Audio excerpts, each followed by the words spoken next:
开始升旗典礼，这有个国旗屋。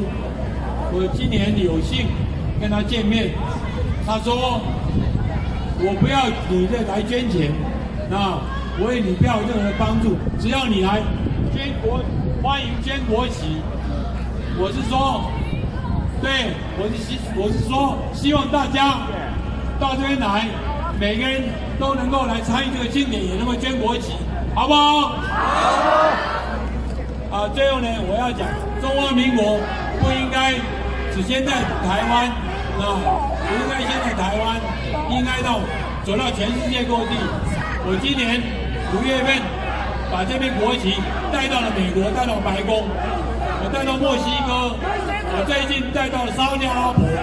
我希望我们的国旗呢，要能够飘扬到全世界去。所以我想，今天呢，将来我们很高兴来参加这个升旗典礼，将来我们的国旗能够飘扬到全世界，好不好？好，谢谢。